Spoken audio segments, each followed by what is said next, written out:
News, Britain's news channel.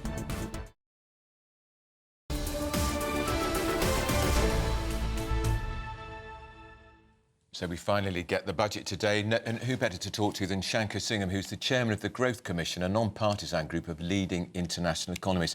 Shanker SIngham, good morning. If you look at the front page of the Financial Times today, it's not normally my required reading, but I guess you read it more than I do. UK borrowing costs have hit a post-election high. The markets are already nervous about the scale of the borrowing and potentially how much money she's going to leave out of our pockets in the budget. Yeah, I think the Growth Commission has done 3 budgets already for the UK.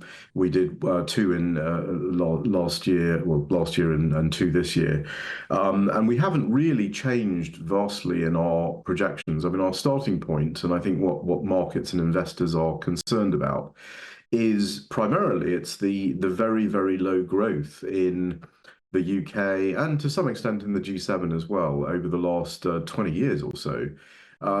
If you look, just to put that in context for your viewers, if you look at where we were compared with the US in the early 2000s, we were around about 90% or so of US GDP per capita. That has fallen to about 50%, just over 50%. So that is a dramatic fall in really, what people's household incomes, are. And so there is a huge need for growth. And we support Keir Starmer's statement that economic growth is the fundamental purpose of the government. And by that, he means wealth creation. And that's what our growth budgets are intended to show. And what we've done is we've said, if you do the following things, broadly speaking, tax reductions in certain areas like corporate tax and so forth, but primarily regulatory reform, planning reform, labour flexibilities, some of these things, more competition basically in many different sectors. We can give you a 27% GDP per capita gain over the next 20 years. We've also got a list of don't do. If you do these things, you will actually put a drag on the economy. And if you look at what's trailed, and we don't know exactly what will be in this budget, a lot of it has been trailed, that is true.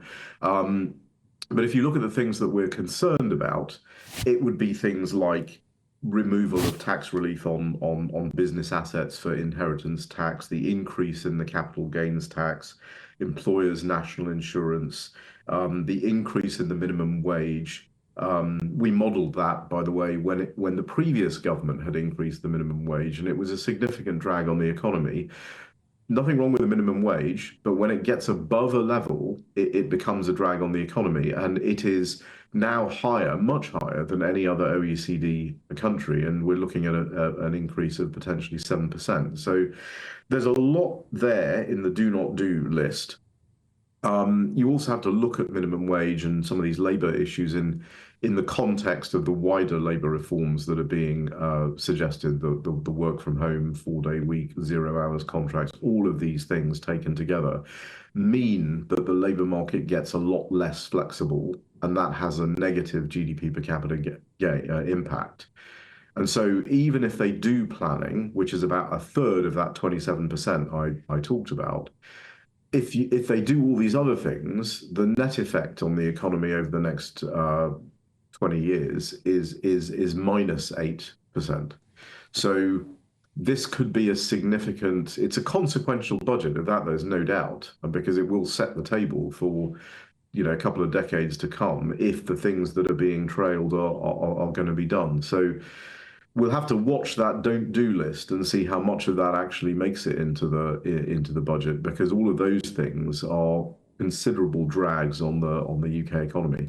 So how often do chancellors in a budget really, Shanker, think long term? Are they really going to be thinking about what's changing in 20 years? They're thinking about getting through the next set of opinion polls and the next general election. So by definition, I suspect what she does is going to be much more short term, although they do say they are going to try and shake up the planning system to make it easier to build houses and build more infrastructure.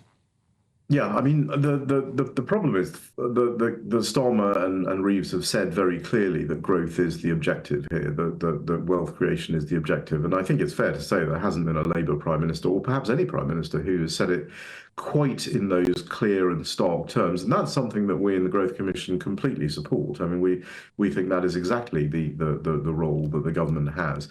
From a household income standpoint, from how it feels for your viewers, your household income is proxied by GDP per capita. That's why we use that metric. But there's also a cost side of the ledger for a household, and if you're increasing, Shanker, we're going to have to lose you. We've run out of time, I'm afraid. That's Shanker Singham from the Growth Commission. We will, of course, know all because the Chancellor rises to her feet at 12:30, and more coming up on the teenager accused of murdering 3 South girls in Southport, charged with a separate terrorism offence. We'll bring you the latest from the courtroom. This is Britain's Newsroom on GB News. Aidan has your weather.